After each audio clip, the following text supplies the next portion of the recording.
इस video mini lecture में हम sum of the series find out करेंगे, लेकिन इस सीरीज में थोड़ा पैटर्न अलग है। तो ये फर्स्ट टर्म हो गया, second term, third term, fourth term और ये nth टर्म। अगर आप इस सीरीज को ध्यान से देखोगे तो शुरुआत हो रही है प्लस से, माइनस प्लस माइनस, तो अल्टरनेट प्लस और माइनस टर्न आउट हो रही है। इसलिए अगर हम इस सीरीज का सम फाइंड आउट करना है तो हमें कुछ लॉजिक में भी अलग तरीके से थोड़ा सोचना पड़ेगा। दूसरी चीज क्या है, सीरीज का फर्स्ट टर्म 1/1 है, अगला टर्म 1/3 है, 1/5 है, उसके बाद 1/7 है। तो अगर आप ध्यान से इस सीरीज देखोगे तो डिनोमिनेटर दो नंबर से बढ़ रही है और न्यूमरेटर जो है हमेशा कांस्टेंट 1 है। इसीलिए या इसी कारण हम न्यूमरेटर का वैल्यू नंबर इनिशियल वैल्यू 1 लेंगे।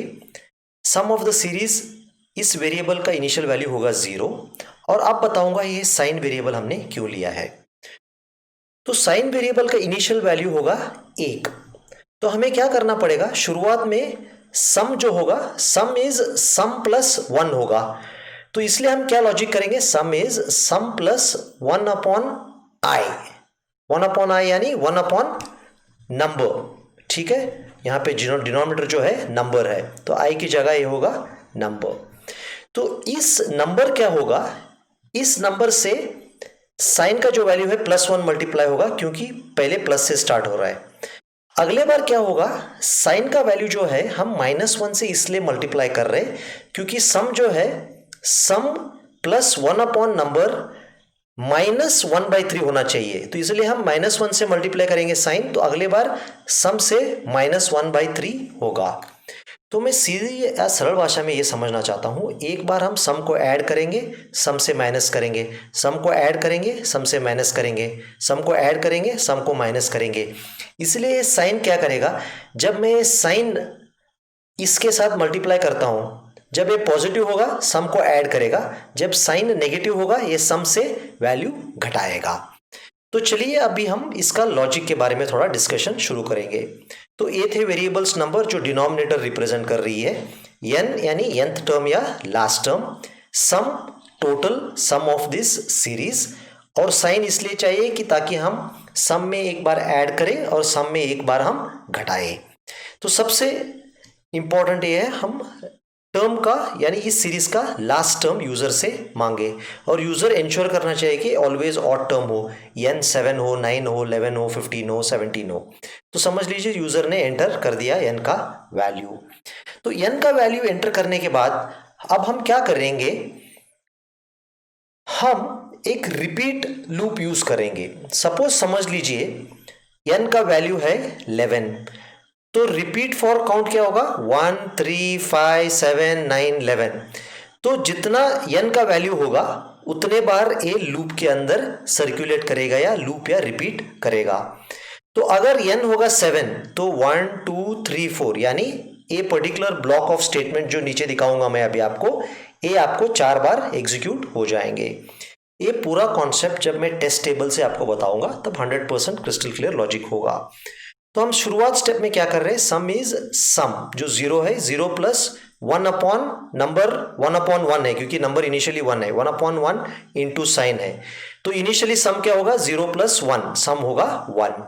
अभी हमें नंबर को 2 से बढ़ाना है, नंबर इज नंबर प्लस 2, और अगले बार हमें साइन को माइनस करना है, इसलिए मैं साइन को क्या करूंगा, साइन इज साइन इंटू -1।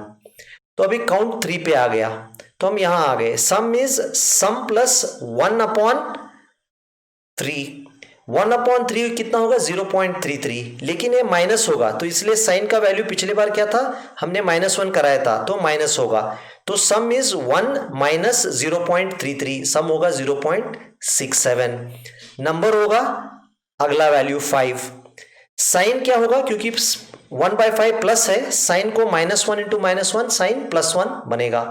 तो इस तरह ये लूप चलता जाएगा depend on value of n अगर 9 है तो 1 2 3 4 5 बार ये लूप घूमेगा, और फाइनली जब एक repeat for count loop execute होकर खत्म होगा तब आपका सम ऑफ द सीरीज आप डिस्प्ले कर सकते हैं। तो ये हो सकता है आपका सम ऑफ द सीरीज यानी सम।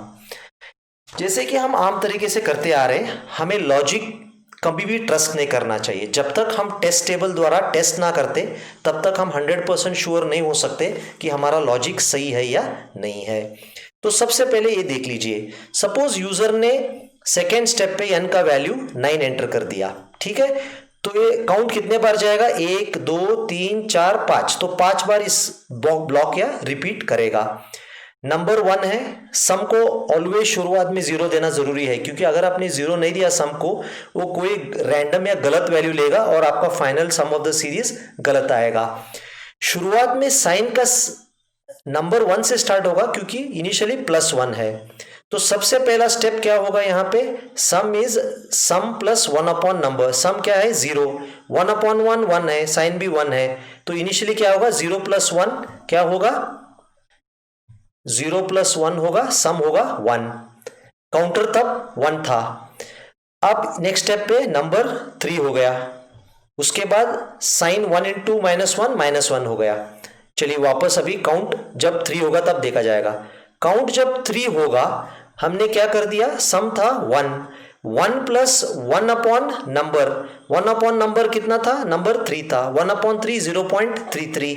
साइन का पुराना वैल्यू क्या था -1 माइनस 0.33, इसलिए सम का नया वैल्यू हो गया 0.67, क्योंकि 1 - 0.33 0.67। अभी हम बढ़ाएंगे, नंबर का वैल्यू हो गया 5, ठीक है, और साइन -1 था, -1 × -1 साइन बन गया +1। ये सही भी है क्योंकि अगला टर्म है +1/5। अब हम यहां आ गए, अब काउंटर हो गया 5, तो सम क्या है 0.67 प्लस 1/5 है 0.2, सो 0.67 + 0.2 0.87। नंबर हो गया 5 + 2, नंबर होगा 5 + 2 नंबर होगा 7। साइन +1 था, +1 × -1 साइन -1 हो गया क्योंकि अगला टर्म है -1/7। अब हम नीचे आ गए, काउंटर बन गया 7, अभी 7 पे आ गया काउंट, तो इसका क्या हो गया 1/7 अप्रोक्सीमेटली 0.16 ऐसे करीब आएगा, ठीक है, 15 14 16 जो भी है। तो इससे क्या होगा, साइन माइनस है तो 0.87 - 0.16 सम बन गया 0.73। नंबर क्या हो गया 7 + 2 नंबर होगा 9, ठीक है। अभी काउंट साइन क्या होगा -1 × -1 +1 हो गया, ठीक है। अब इस काउंट बन गया 9, तो हमें लास्ट बार और एक बार लूप करना है। तो सम क्या होगा 0.73 प्लस 1/9 0.11 ऐसा कुछ आएगा, क्योंकि ये पॉजिटिव है प्लस 0.11 होगा। तो 0.73 प्लस 0.11 0.84 सम हो गया, नंबर हो गया 11, ठीक है। साइन हो गया -1, क्योंकि अभी काउंटर 9 पहुंच गया, हमारे लूप खत्म हो गए, अभी रिजल्ट होगा 0.84। और जब हम यहां प्रिंट करेंगे सम ऑफ सीरीज 0.84 आपका स्क्रीन में प्रिंट होगा। हम ये चाहते हैं कि आप 9 के जगह 17 वगैरह लेके, n का वैल्यू 17 लेके इसी तरह टेबल बना के इस लॉजिक फ्लो को एनालाइज करके इससे वॉक थ्रू कीजिए। इसी तरह आपको लॉजिक समझ में आ जाएगा और आप कभी भी टेस्ट टेबल के द्वारा कोई भी लॉजिक हो ऑटोमेटिकली उसे ट्रेस कर सकते हो और चेक कर सकते हो कि लॉजिक सही है या नहीं है।